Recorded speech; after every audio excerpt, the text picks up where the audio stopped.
A very good evening to you there and welcome to Idea TV News at 9. I am Cynthia Bassi. We begin with the headlines. NIBSS explores offline payments to expand financial inclusion. ANAMBRA government orders end to Monday school closures. An Ivory Coast president appoints brother deputy prime minister.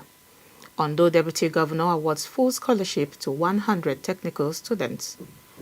And away from Africa, U.S. defense plan shifts focus to homeland and China. And in business, CBN urges balance as digital payments surge 276%. In health, Nigerian polio survivor calls for end to stigma against persons with disabilities.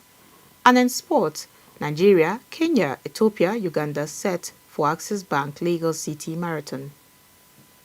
And now, the news in full. The Nigeria Interbank Settlement System is exploring offline payment solutions to bring digital finance to Nigerians with limited data access. The move was announced on Friday, the 23rd of this year, at the CHBO conference in Lagos by Ngova Nwankwo, Executive Director of Business and Products at NIBSS.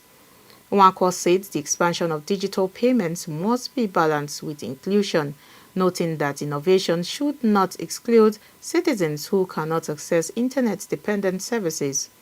She also stressed that cash remains a vital part of the economy and must coexist with digital payments to protect those reliant on cash. Industry stakeholders echoed the need for balance. Lord Onagion of Bankers Warehouse highlighted that cash usage remains strong globally, while the Central Bank of Nigeria urged banks to collaborate with fintechs and microfinance institutions to formalize idle cash. Nigeria's electronic payments hit 284.9 trillion naira in the first quarter of 2025, but millions still lack mobile internet access, making offline payment options crucial for wider financial inclusion. Moving on, Anambra State has officially banned the long-standing practice of closing schools on Mondays. A circular issued by the Anambra State Universal Basic Education Board dated the 22nd of January this year directs all education workers to resume duty every Monday or face a deduction of 20% of their salary. The directive follows the State Executive Council retreat held on Tuesday, the 21st of January this year, and is part of the government's efforts to end the protracted Monday sit-at-home order in the state. It applies to all teaching and non-teaching staff with enforcement assigned to education officials across all 21 local government areas. The sit-at-home, first announced in August 2021 by the indigenous people of Biafra, has disrupted school calendars and reduced teaching time. Despite repeated government warnings and increased security patrols, compliance has been inconsistent in some communities. In another news, Ivory Coast, President Alassane Ouattara has announced a government reshuffle, keeping most ministers in their current roles while appointing his brother as deputy prime minister.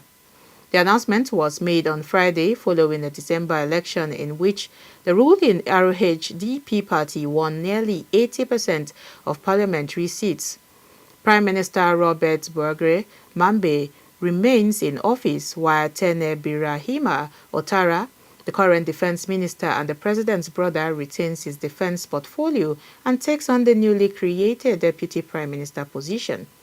The reshuffle also includes former Premier Patrick Ache becoming Speaker of Parliament, while Vice President Yemoko Meliet-Kun remains in his role.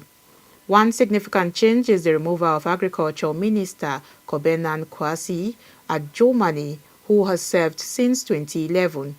His exit comes amid falling global cocoa prices, a major challenge for Ivory Coast farmers as the country remains the world's leading cocoa producer. The Deputy Governor of Ondo State, Dr. Olayide Adelami, has awarded full scholarships to 100 newly admitted students of Government Technical College Owo, covering their entire 3-year training program. The The scholarship was announced during the 2025/2026 matriculation ceremony of the college and confirmed in a statement by the press secretary to the Governor Lucky Ayedatiwa, Mr. John Paul Akinduro. The college principal, Mr. Tayo Ijabiken, officially unveiled the initiative and praised the deputy governor for the gesture. Ijabiken said the scholarships would ease financial pressure on families while boosting students' confidence and commitment to technical education. The intervention aligns with Ondo State government's drive to promote skills acquisition and youth empowerment through vocational training. We now go on a quick break. The news continues when we return. Hi, welcome to Idea TV, the first innovation television. At Idea TV, we bring you cutting-edge stories, insights, and shows that redefine innovation across Africa and beyond. Get ready to upgrade your mind. Idea TV is your go-to destination for the latest trending news, cutting-edge tech, and innovative ideas that shape our future. From technology and innovations, business, health, education, and agriculture, climate solutions, science, and research. Stay ahead of the curve with us at Idea Television.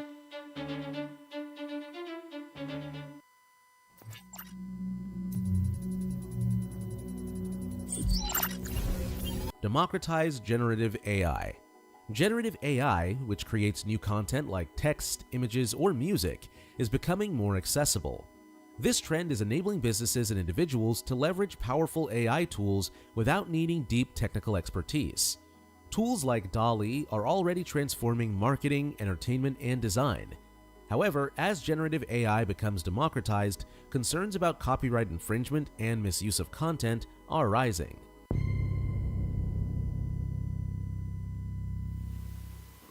Welcome back. If you're just joining, this is Idea TV News at 9.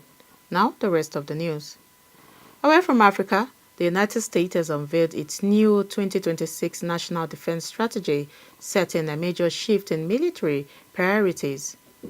The Pentagon says defending the U.S. homeland and deterring China will be the core focus of American forces, while support for allies in Europe, Asia, and elsewhere will be more limited than in past strategies. The strategy emphasizes that Washington's allies and partners should take on greater responsibility for their own security. Europe is urged to take the lead on its defense challenges, and in East Asia, regional partners expected to play primary roles against local threats, with the United States offering more constrained backing. Analysts say the approach reflects a calibration of U.S. global engagement, with priority given to safeguarding the homeland and key interests in the Western Hemisphere, while managing competition with China through deterrence rather than expansive overseas commitments. At the same time, the Pentagon labels Russia and other threats as persistent but manageable, signaling a less interventionist posture overall. And now, in business news, the Central Bank of Nigeria says digital payments in the country have surged by 276% in transaction volume over the past 5 years, while the value of digital transactions rose by 581%. The figures were disclosed at the Committee on Bank Operations Annual Conference, where the CBN Governor, Mr. Olayemi Cardoso, delivered the keynote address through his special advisor. Despite the rapid growth in electronic payments, the CBN emphasized that cash remains critical to the economy.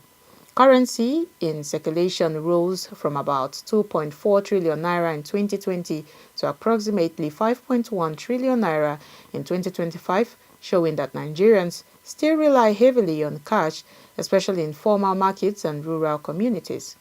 The CBN governor urged a balanced payment ecosystem where cash and digital channels coexist rather than compete.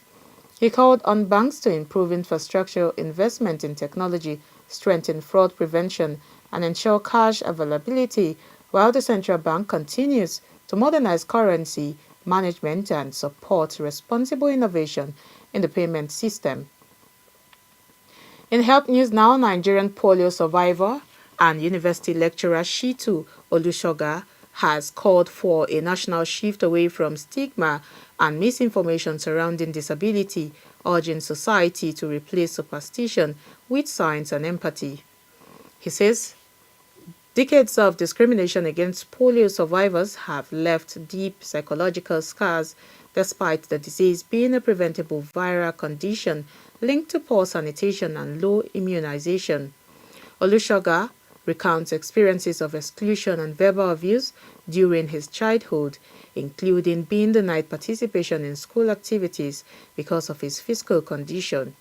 He says such attitudes, rooted in religious and cultural misconceptions, wrongly portray people with disabilities as morally or spiritually deficient.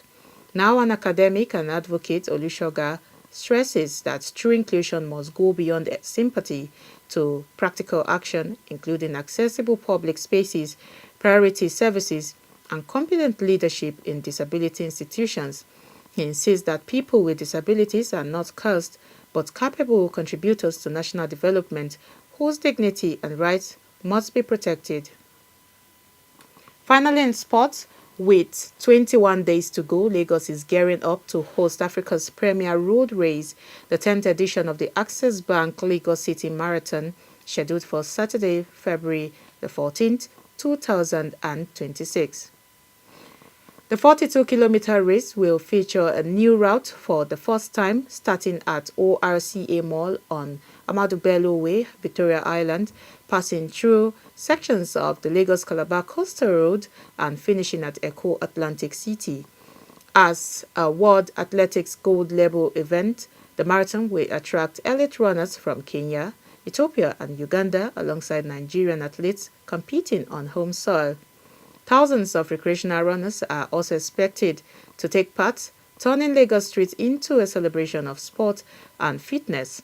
Registration remains open until Friday, January the 31st, as the city prepares to welcome the global running community in just 3 weeks. And now, do not forget to follow us across all our social media platforms at Idea Television. Here is a recap of the headlines.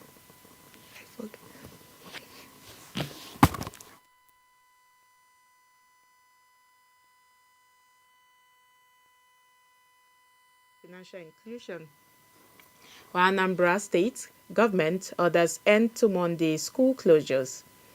An Ivory Coast president appoints brother deputy prime minister. An ONDO deputy governor awards full scholarships to 100 technical students. Away from Africa, U.S. defense plan shifts focus to homeland and China. And in business, CBN urges balance as digital payments surge 276%.